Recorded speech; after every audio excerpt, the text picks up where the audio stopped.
بسم اللہ الرحمن الرحیم۔ شب برات کی رات موت کا فرشتہ گھر کیا کرنے آتا ہے، جاننے کے لیے ویڈیو کو مکمل دیکھیے گا۔ محترم ناظرین، 15 شعبان کی رات جسے بر صغیر میں شب برات کہا جاتا ہے، منانے کا ایک طریقہ یہ بھی ہے کہ اس رات کے استقبال کے لیے گھروں کو صاف کیا جاتا ہے اور صفائی ستھرائی کے ساتھ ساتھ سجاوٹ کی جاتی ہے۔ اس میں یہ عقیدہ کار فرما ہوتے ہیں کہ فوت شدگان کی روحیں واپس آتی ہیں۔ اس سلسلے میں پہلی بات تو یہ ہے کہ صفائی ستھرائی اپنے بدن کی ہو، لباس و پوشاک کی ہو یا گھر کی، یہ سب چیزیں اسلام میں مرغوب و محبوب ہیں، بلکہ اسلامی تعلیمات میں تو اسے جزو ایمان قرار دیا گیا ہے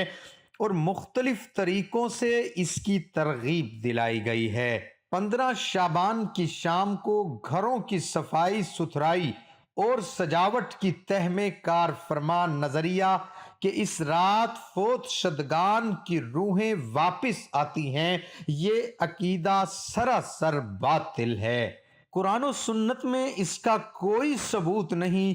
مرنے کے بعد کسی کی روح کا واپس آنا نہ شعبان کی اس رات میں ممکن ہے اور نہ کسی دوسرے دن میں۔ ہمارے بر صغیر کے معاشرے میں مخصوص حلوہ کھانے اور کھلانے کے شوقین بعض مذہبی اور پیشاؤں نے تو اپنے مخصوص مفادات کے لیے روحوں کی آمد و رفت کا باقاعدہ ایک چارٹ مہیا کر رکھا ہے، جس کے مطابق وہ عوام سے فوت شدگان کے نام پر کھاتے پیتے اور کپڑے کی شکل میں نذرانے وصول کرتے رہتے ہیں۔ ان حضرات کے مطابق تیسرے، 7ویں اور 10ویں دن حتیٰ کہ میت کی روح 40 دن تک مسلسل اپنے گھر آتی رہتی ہے، اور پھر مومنین کی روحیں ہر ہفتے میں ایک دن یعنی جمعرات کو اور ہر سال میں ایک رات یعنی شب برات کو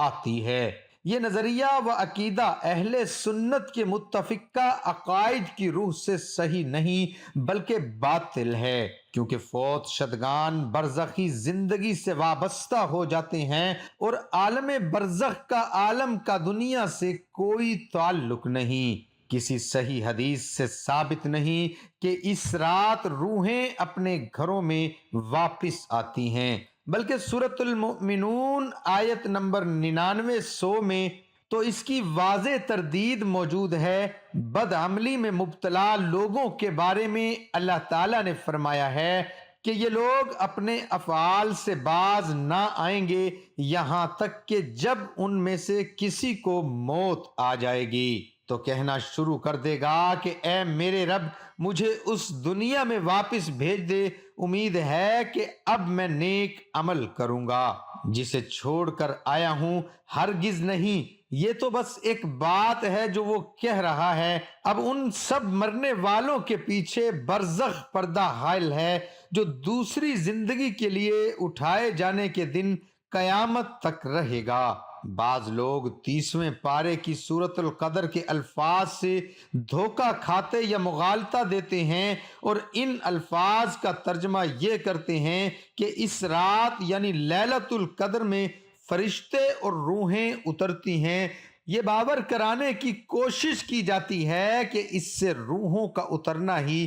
مراد ہے، حالانکہ اول تو وہاں مذکورہ رات سے مراد رمضان المبارک والی رات لیلۃ القدر ہے، نہ کہ شعبان والی رات۔ دوسرے یہ کہ ان اور ایسے ہی دیگر الفاظ میں روح سے مراد فوت شدگان کی روحیں نہیں بلکہ روح الامین حضرت جبرائیل علیہ السلام مراد ہے۔ پھر اسی ایک آیت میں حضرت جبرائیل علیہ السلام کو روح سے تعبیر نہیں کیا گیا بلکہ قرآن کریم کے دیگر متعدد مقامات پر بھی انہیں روح الامین اور روح المقدس کے نام سے ذکر کیا گیا ہے، جیسا کہ سورۃ البقرہ آیت 87 اور 253 میں روح المقدس سے مراد جبرائیل علیہ السلام ہیں، اور بعض کے نزدیک حضرت عیسیٰ علیہ السلام کی اپنی روح پاک مراد ہے، جسے اللہ تعالیٰ نے قدسی صفات بنایا تھا۔ پھر سورۃ المائدہ آیت 110 میں بھی یہی بات مذکور ہے۔ سورۃ النحل کی آیت 2 میں روح سے مراد روح نبوت یا علم وہی ہے، فوت شدگان کی روحیں نہیں۔ سورۃ النحل ہی کی آیت 102 میں روح المقدس حضرت جبرائیل علیہ السلام ہے۔ سورۃ الشعراء آیت 193، سورۃ المعارج آیت 4 اور سورۃ الانبیاء آیت 38 میں روح الامین اور روح سے مراد بھی حضرت جبرائیل علیہ السلام ہیں۔ الغرض اوپر سے نیچے اترنے اور نیچے سے اوپر چڑھنے کے حوالے سے قرآن کریم میں جہاں کہیں بھی روح کا لفظ استعمال ہوا ہے وہاں روح الامین حضرت جبرائیل علیہ السلام ہی مراد ہیں، نہ کہ فوت شدگان کی روحیں۔ اس تفصیل سے معلوم ہوا کہ شعبان کی شام کو روحوں کی آمد اور ان کے استقبال کی نیت سے جھاڑ پونجھ، صفائی ستھرائی، تزئین و سجاوٹ کرنا محض ایک خود ساختہ عقیدہ ہے جسے قرآن و سنت سے کوئی دلیل نصیب نہیں۔ لیکن اگر کوئی بلکہ عموماً لوگ روزانہ ہی صفائی کرتے ہیں اور حسب معمول ہی اس شام بھی کرتے ہیں تو پھر کوئی حرج نہیں، بلکہ ایک مرغوب فعل ہے۔ نصف شعبان کی رات کو لوگ خصوصی اہتمام کے ساتھ اور اجتماعی شکل میں قبرستان کی زیارت کے لیے جاتے ہیں۔ اس سلسلے میں عرض ہے کہ یوں تو کسی بھی دن یا کسی بھی رات مسنون طریقے سے زیارت جائز ہے، بلکہ نبی کریم صلی اللہ علیہ وآلہ وسلم نے تو اس کی ترغیب دلائی ہے کہ یہ فکر موت و ذکر آخرت میں معاون کر ہوتی ہے۔ زیارت کے وقت جو دعا ہے وہ بھی صحیح احادیث میں ثابت ہے۔ زیارت قبور کی 3 قسمیں ہیجن میں سے شرکیہ اور بدیہ کو چھوڑ کر صرف شریعہ کے پیش نظر محض بموقع صرف اپنے گاؤں کے قریبی قبرستان میں جایا جا سکتا ہے، لیکن وہ بھی صرف انفرادی شکل میں ہو تو مفید مطلب ہے، اور یہ زیادہ عبرت انگیز بھی ہوگی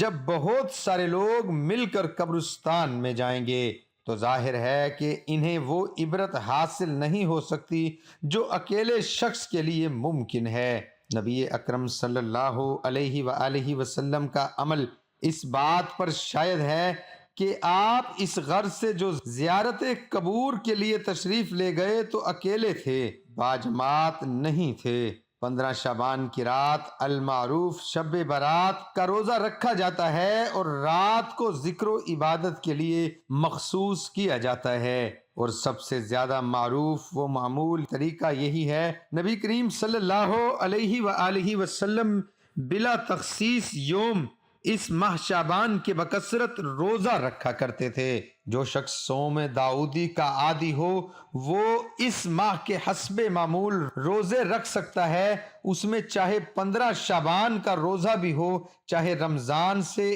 یا 1 یا 2 دن قبل کا روزہ بھی کیوں نہ آ جائے۔ اور وہ شخص جو ہر ماہ ایام چاند کسی 13، 14 اور 15 تاریخ کا روزہ رکھتا ہے وہ بھی بلا اختلاف اس دن کا روزہ رکھ سکتا ہے، کیونکہ وہ صرف 15 شعبان کا روزہ نہیں رکھے گا بلکہ ساتھ ہی 13 اور 14 کا بھی رکھے گا۔ باقی رہا اس رات کو منانے کا آخری طریقہ، یعنی رات کو قیام کرنا، ذکر و اذکار میں مشغول ہونا اور ایک مخصوص نماز ادا کرنا، تو اس سلسلے میں عرض ہے کہ یہ رات بہرحال عام راتوں کی نسبت قدر فضیلت والی ہے، جس کا اندازہ متعلقہ روایات کے مجموعی مفاد سے لگایا جا سکتا ہے۔ ان احادیث سے اس رات کی فضیلت کا تو اندازہ ہو جاتا ہے، مگر ان میں ایسی کوئی بات نہیں ملتی جس سے اس طرف اشارہ ملتا ہو کہ اس رات میں تہوار منایا جائے۔